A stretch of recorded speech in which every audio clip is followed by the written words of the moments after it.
Linda Reeves is not only an amazing licensed marriage and family therapist with a private practice that's called Beach City's LGBT Therapy. It's a place that's based in Manhattan Beach, and she specializes in working with LGBTQ plus individuals, couples, and families.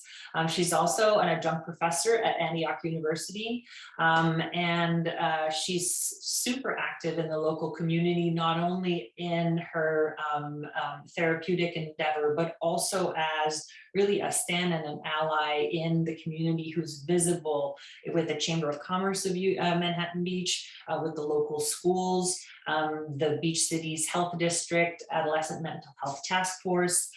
She's also the co-founder of this chapter of our PFLAG Manhattan Beach chapter, which we're so thankful for her and the other founding members to have created it. All of this, really her life's work really stems from being the mom of a gay son, which she may speak of over the course of our conversation. And really, while her son was in school, experiencing quite a bit of bullying and really having situations where she felt there was a need to not only educate, but to defend and really stand for those who were more vulnerable. And so she founded the Prism Institute in 2014 to provide education and training to businesses, schools, mental and medical health services, service providers, nationwide, not worldwide quite yet. Well, maybe some are, to really how to be more affirming in your LGBTQ practice. Hot off the press, no pun intended, she is writing a book, and hopefully will be out relatively soon, for parents of transgender and non-binary individuals and their loved ones. The thing that I would say I like the most about Linda is that she always provides a really ample space, but also significance for each person to feel their feelings, and really allowing each person to feel them and to know that it's okay to do that. And the other thing that she consistently strives for in her work since I've known her is to always be creative in finding new tools and new ways for all family members to really cope and grow and thrive through the process of their coming out and their transition. And so it's my honor to have Linda have a chat with you this evening with our group. So welcome, Linda Reeves. Thank you. Gosh, I just get all soft and mushy inside when I hear you describing what I'm doing, because holy shit, I never in a million years imagined I would be, with the rainbow flag out in front, or, not embarrassed to wear a rainbow sticker or t-shirt, or doing any of the things that I'm doing. So my life was irrevocably changed when my son came out, and I had not been asked to, it was not a club I was looking forward to joining. But it has turned out to be one of the most fulfilling and transformative experiences of my life. So that can all sound really like, oh gosh, she's got it all together, she's happy as this person who waves the flag, but it doesn't come overnight, it doesn't come easy. So again, for those of you, we've got several people who are new tonight. One of the things that I'm doing in this book that I'm writing is I'm really making a space for you, for the parent. There are other books out there. If you need to go grab a book so that we have a list on our website as well, so that you can figure out what your child needs, which is important. There are a lot of how-to manuals with lists of do's and don'ts and all of that, and I highly recommend them. But, they say it on the airplane, put your own mask on first. And if you're not taking care of yourself and all that's coming up for you, then I just don't know how you can really be serving your child's needs. So it may feel tension, right, about making space for yourself, paying the therapy bill, coming to the meeting tonight, not doing the other things for your family. But you really are the one that's going to be so important in helping your child through, and your family and your whole family through this journey, wherever it may take you. So the first part, I think Isabel and I kind of put a little outline together, was, how to support your person when they come out to you. So, everything I just said about how to support your person, yes, but I'm going to say how to support yourself. And one of the couple little recommendations I have for you is to recognize that you are going to feel uncomfortable. And that is absolutely natural and normal. And you're going to feel a lot of big emotions, fear, shock, loss, anger, a lot of confusion, denial. And then there's going to be kind of this overarching, just this cloud, I would imagine for many of you. For me, it was there as well, of shame. I didn't want to be the mom of a gay son, and you may not want anything to do with this identity that is kind of being thrust on you, right? Your child may be declaring their gender diverse identity, or they're exploring that, but you, by default, are now going to be changed. And the reason that that feels so incredibly powerful, and for many it can feel uncomfortable, is because of not necessarily what your child's doing, like Isabel said, like Wendy said, like their children, and Jeff too. Their children are their authentic self. They have taken this journey. They've found a place where they can be authentic themselves, and with that, obviously, so much happier, so much more joy and fulfillment. Catherine, I don't want to leave you out. So the journey may seem very scary, and the stigma that's there is there because of what the culture has said, right? It wasn't until I think it was 1973 that the American Psychological Association removed the diagnosis of homosexuality from the Diagnostic Statistics Manual, right? So until 1973, it was considered a mental disorder to be homosexual. And it wasn't until 2018, 18, might have been 2013, that the APA removed the term gender identity disorder and replaced it with gender dysphoria, right? So we have in the culture this stigma about identities that are anything other than heterosexual or cisgender, because of the things that are perpetuated in film and by the news, and currently right now, a terrible way, by the politicians. So the stigma that is out there is what is contributing in a large part to any of the difficult feelings that you might have of shame, embarrassment, something you don't want to talk about, or maybe you talk about it in whispered tones. But it's not because what your child is doing is shameful. What they're doing is awesome. They are stepping into their true authentic self. So that's really important, to be really gentle with yourself in understanding, that's one of the emotions. That the first part of my book kind of takes us through all of the different emotions. So you may feel angry someday, you may feel lost. I've had parents coming to sessions with me and they just cry through the whole thing with the loss that they're feeling. And it's a kind of a loss that other people can't relate to, right? You really don't know what it's like to lose a parent until you've lost a parent. And only your friends that have lost a parent can really relate to what you're going through.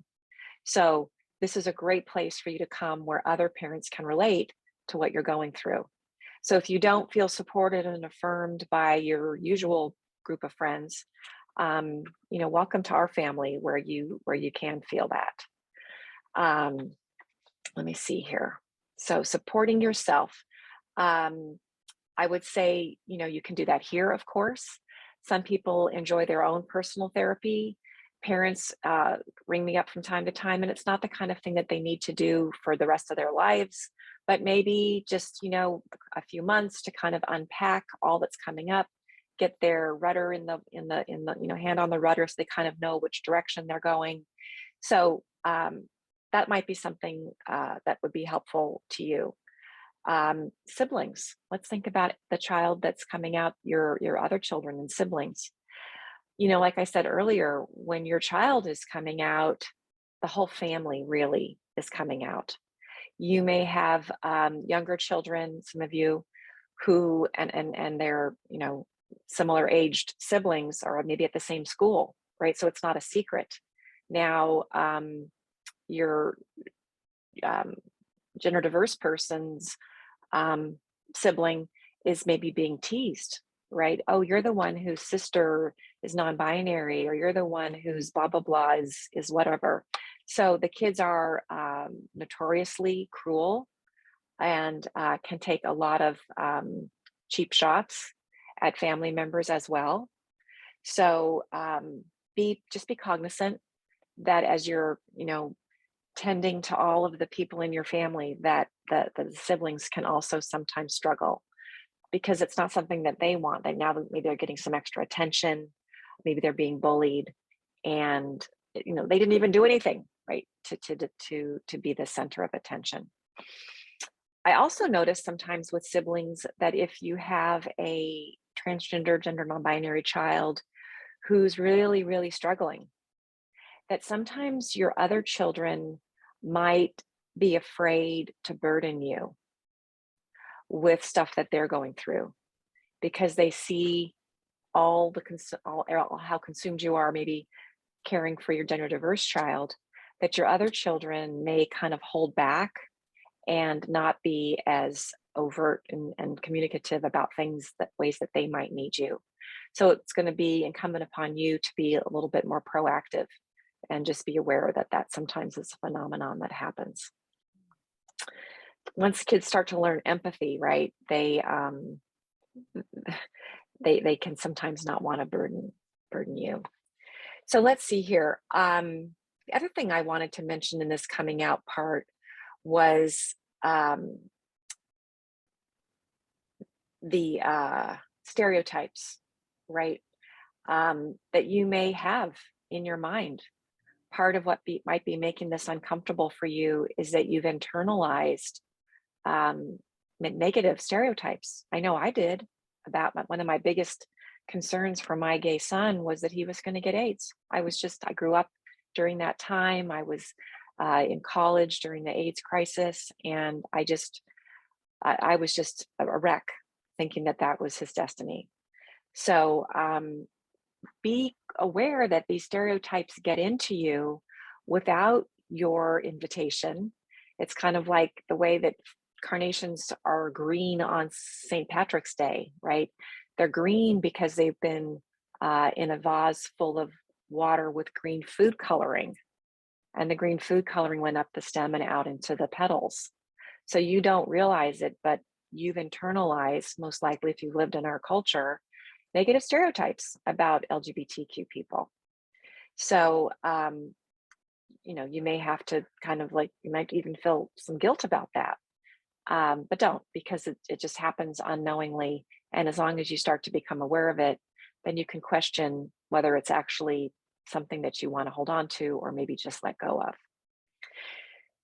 The other thing about this coming out phase, where you're going to be kind of just flooded and maybe feel like you're being hit by waves of different emotion, is that all of a sudden there's all kinds of vocabulary, there's all kinds of things that are expected of you to know.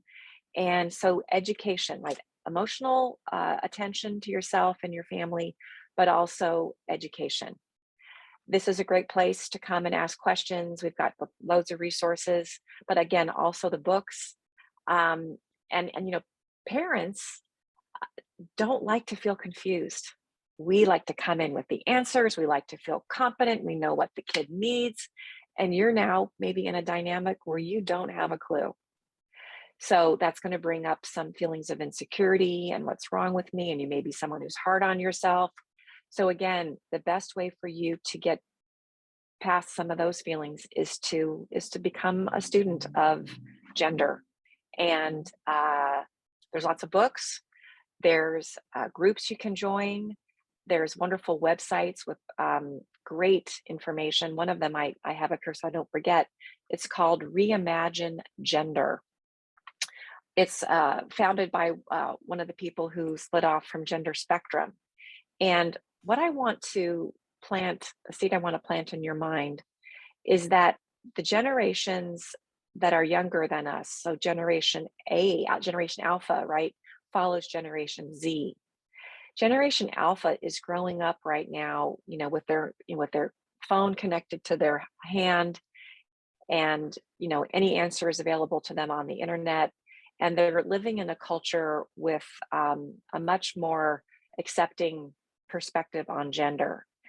So, I don't know how long it would take, but someday I think we will look back and what we know about gender today, the roles, the expectations for gender identity, gender expression, are going to be dramatically different for the generations that follow, because of the way that our world is opening up to embrace all of the gender diversity that we're seeing today.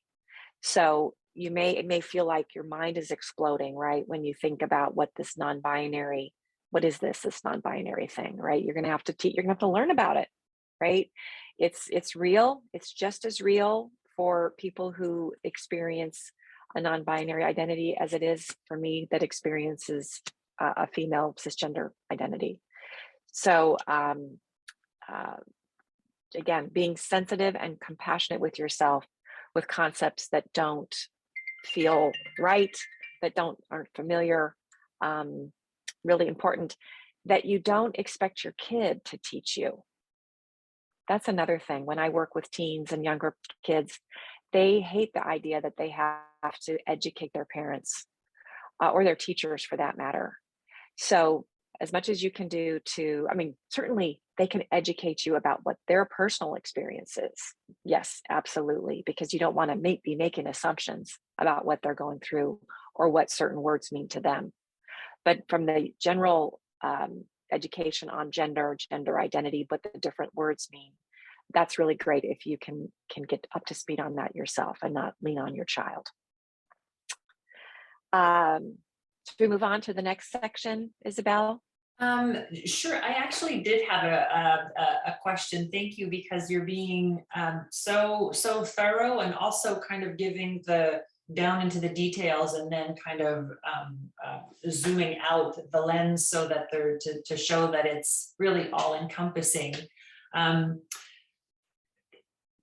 Would you say that the needs change, or the type of support that you can provide to your person changes over time? Like if they've recently come out versus later on, when it's not as much of an acute kind of or crisis, or it doesn't feel as fresh? Do you think that there's still opportunities to kind of revisit certain conversations or things that had to do with their coming out, how it felt? Or yes. In fact, thank you for reminding me. We talked about, I put so much emphasis on you, but your child might need a therapist too, right? I'm going to answer your question too. Your child might need a therapist. I remember when my son came out as gay, his dad was like, we better get him a therapist. And I was like, well, wait a minute. He's doing great in school. He's got this wonderful friend group.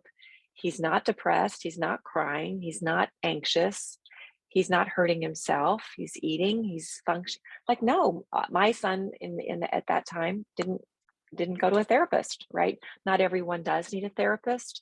But I would say that many gender diverse children and young adults, I think whatever age the person is going through such a life-changing experience could benefit greatly by having a person, a very special person that they could talk to, someone who's knowledgeable. So let's say the child goes to a therapist for a period of time, and a lot of the issues that they're experiencing, which a lot of times relates to just being uncomfortable in their body, uncomfortable with a culture that doesn't, affirm them, and they need to kind of understand that it's not anything defective about them, right? But it's a world. Therapy for a transgender person is preparing them for a world that's not prepared for them, right?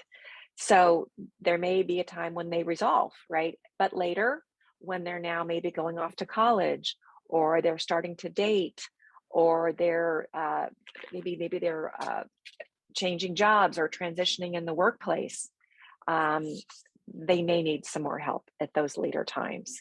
As I think that's partly what you're referring to, right, Isabel? Absolutely.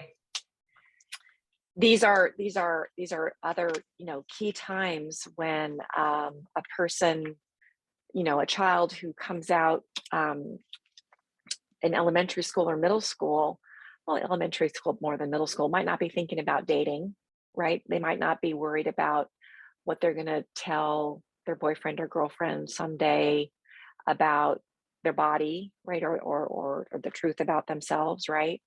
But they might, once they start to notice other people and get attracted to people, they might all of a sudden realize, wow, this is going to be maybe a little awkward for me. So they might need some extra support when they start to think about dating.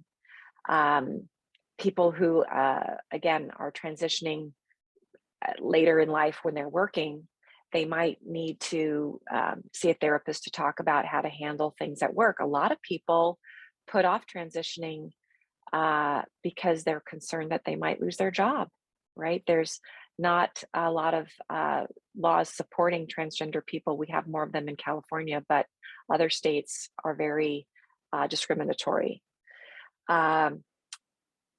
Other places where support can be really important is if your child and you together, if those decisions are made for medical transition, right? Some children, actually, before I go to the medical, socially transition, let's do this kind of in a different order. The idea of a child declaring their gender to you, like step one, and now you've got to figure out, what are we going to do with this person at school or with their extracurricular activities, their sports, their music, their drama, their whatever they're doing, right? This is a time when we call it being a mama bear or papa bear, right? Where you have to be that person who kind of stays out in front and and can protect their child. Now, it's with the child's permission, of course, that you would alert maybe the teachers, right? It would be with the child's permission that you would call the doctor's office before the next doctor's appointment and let them know that your child has some changes that are unfolding, and that they now use a different name, maybe they use different pronouns, and you want to just check out whether or not their pediatrician or their doctor is actually up to speed on working with transgender and gender diverse patients. Some offices have never had a training. I had a client, a young woman in her late 20s, complained to me how, a horrific experience with a doctor for some female, actually, I shouldn't say that. She was seeing the doctor about reproductive parts of her body. And the doctor didn't have any sensitivity to what was going on for her in her transition. So you can be that person that kind of gives the heads up to the dentist, the doctor, the school, any eye care, anything that the child might need. It might involve changing doctors too, to help create a safe space for your person. The other thing that you might want to give consideration to is whether your insurance policy is going to be generous in its coverage of any medical interventions. You don't know, if you're at the starting gate of this journey, whether your child will ultimately feel better with medical interventions. That's always an unknown. It's not a certain out development, but it would be a good time to kind of like the next time you have a chance to change your insurance, there are some policies that are much more comprehensive in their coverage of transition related medical care.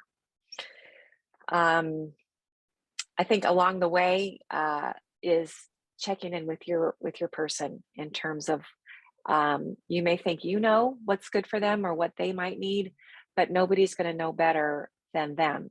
And this is a really awkward dynamic for a lot of parents because we like to be the ones that know best.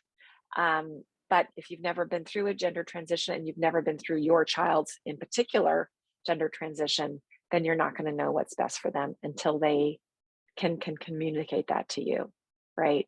And it means throwing out assumptions. We like to oh, we kind of know what they need, but this is where a lot of checking in with your child is really important. And there's a real big difference between asking questions and being lovingly curious. So, asking questions, it would be like, why do you want to wear that binder? Right? Like there's a little bit of tone, right, with that, because maybe you have an assumption, oh my God, that'd be the most uncomfortable thing. A binder is a garment that a trans masculine person would wear to kind of compress their breasts, right? So the way that I asked that question had a lot of tone, right? Lovingly curious is, honey, will you explain to me more about what the binder, the benefits of that binder are for you? I really want to understand why it is you want one and how it helps you, right? There's a real genuine loving curiosity to the tone, right? So that's one thing teenagers do. They pick up on tone. So, checking in, asking questions, letting them invite you into their world so that you can know more about what it's like to be them, right? In fact, one of the things that I encourage parents to do is to ask your child what it was like before they came out. Just imagine the average age for a transgender, non-gender diverse person, the average age of self-awareness that something's going on is about 7.5 years old. Even for people who don't transition till later, they start to have a sense that something is different. The average age when people come out to others is 13 and a half, right? So for almost 7 years, they have kind of lived with this secret. And this is a really taboo secret, right? There's a lot that tells them that there's something wrong with this. So think about them with their head on their pillow at night, maybe even crying. A lot of my clients will talk about like kind of ruminating on what to do, how to handle this. What are my parents going to think? What's it going to be like? Am I sure? Right? They're so afraid of not being sure, making a mistake. So anyway, giving them space, right, to share with you what that was like is, I think, a really beautiful way for you to be connecting more with them about what their inner world is like. Should I go on? Or do I have any, I don't know, do we have questions? We've got something here about dating. Was there something about dating, Isabel? Specifically, in terms of relationships or how to support our person as they try to form relationships, new relationships, or keep relationships that they had in the past, and kind of especially as us as parents also, how do we keep some of our relationships that we've had for a long time with friends that may or may not be on board, may not be supportive, or maybe perhaps exhausting to be around because you need to explain so many things and educate them, when really what you need is your friend and a person to be able to listen to what you're going through. So Yeah.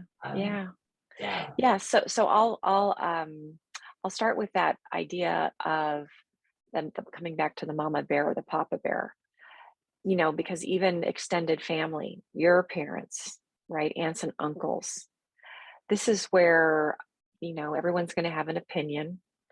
Some are going to be more educated and others are going to be not. And you may have family events, holidays, reunions, things that you're going to be bringing your gender diverse loved one, and then maybe some of these family members who aren't affirming, right? The jury's still out. They don't want to use the proper name. They don't want to use the pronouns. And so you're going to face a moment, a big decision, right?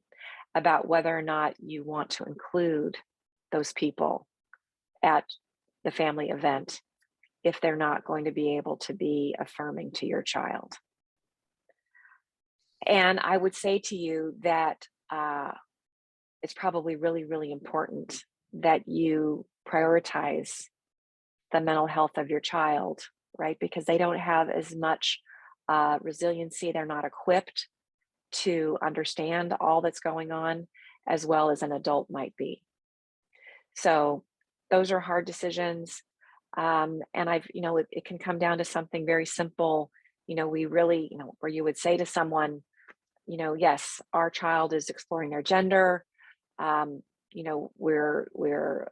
understand that the most affirming thing we can do to support their mental health is to accept and support them. And we'd love for you to be able to be on this journey with us, but it is going to require you to accept and support them, even if you don't understand it, even if you don't think it's real or enduring. But if you can meet these criteria, and each family can have their own criteria, each child might have their own criteria. If you can do that, we want you here with us. But if you can't, then we're going to have to not have you around for a while. And that's hard, but that's really important. I think that was one of the things we wanted to talk about. And then with regard to your friends too, right? That might be the same kind of thing that you might have to say to a friend if they keep giving you advice or they're not on board with everything. You might have to take a break from an old friend that you might have had. It can be very challenging within a marriage or a partnership as well, when one person is supportive and the other one is a little bit less so. Those could be situations where maybe couples could go to counseling to get help there. I was thinking about the child now. The child who might have a whole group of friends that recognize them, they develop their friendships with the child's natal sex, right? The gender they were assigned at birth is how their peer group knows them, right? But what we find sometimes is that children sometimes they're so smart, they'll maybe want to time their transition so it's over the summer before they maybe enter the next grade, or sometimes between elementary and middle school, or middle school and high school, so that they can start up school in the fall with their affirmed gender, right? Now they're going to have a little bit of an interesting situation because the kids that have known them since maybe elementary or earlier, right, are going to remember them one way, but the kids that they haven't met yet aren't going to have a clue to what's going on, right? So you want to be able to dispel any magical thinking that your child may have. Oh yeah, this is going to make, no one's going to know, because the kids from the elementary and the younger 8th grades, they're not going to be able to keep it a secret, all of them. Maybe the close friends will, but you want to be able to help your child understand that that's going to be really helpful, but it's not a fait accompli, right? There's going to be some exceptions to that.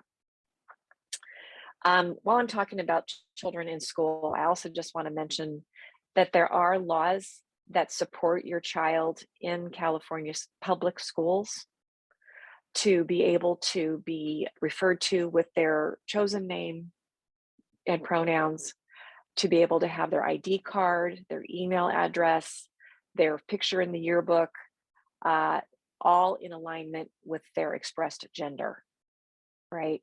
They don't even need parents' permission to have their name changed on the roll at school, right? You do need to have a legal transition in order to have the child's school, the legal record changed, but not to have the roll call changed or to allow them to use the bathroom which they identify or any activities, right? More and more schools are kind of like changing from the girls' choir and the boys' choir to giving them different kinds of names. But anyway, the laws are there to protect you. If you have any questions about that or any issues with that, reach out to us and we can help you make that clear to your child's school. I think that one of the last things I wanted to just mention was about work and career. And I know some of you mentioned that you had older gender diverse loved ones who are probably working. Someone just graduated, so they may be looking for work. And it's really, really important that you be sensitive to what that might be like for your loved one, because it's not going to be maybe as easy as it was for you as a cisgender, maybe heterosexual identified person to go out and get a job. There's a lot of fear that LGBTQ people have when they, even when they just approach, what might seem like, an easy task, calling a doctor's office sometimes to make an appointment for a trans female can feel really, really uncomfortable because their voice might not match the name that they're using. And they don't like to talk on the phone, right? That's just one example. So don't underestimate that there might be a lot of things and issues that the person is concerned about that might not have come to mind for you. So if you're trying, like, just go get the job, just go out, just go trend, it's going to be fine. They read a lot on the internet about stories of unfortunate consequences that happen in some cases. So they may have a lot of internalized fear that you're not aware of.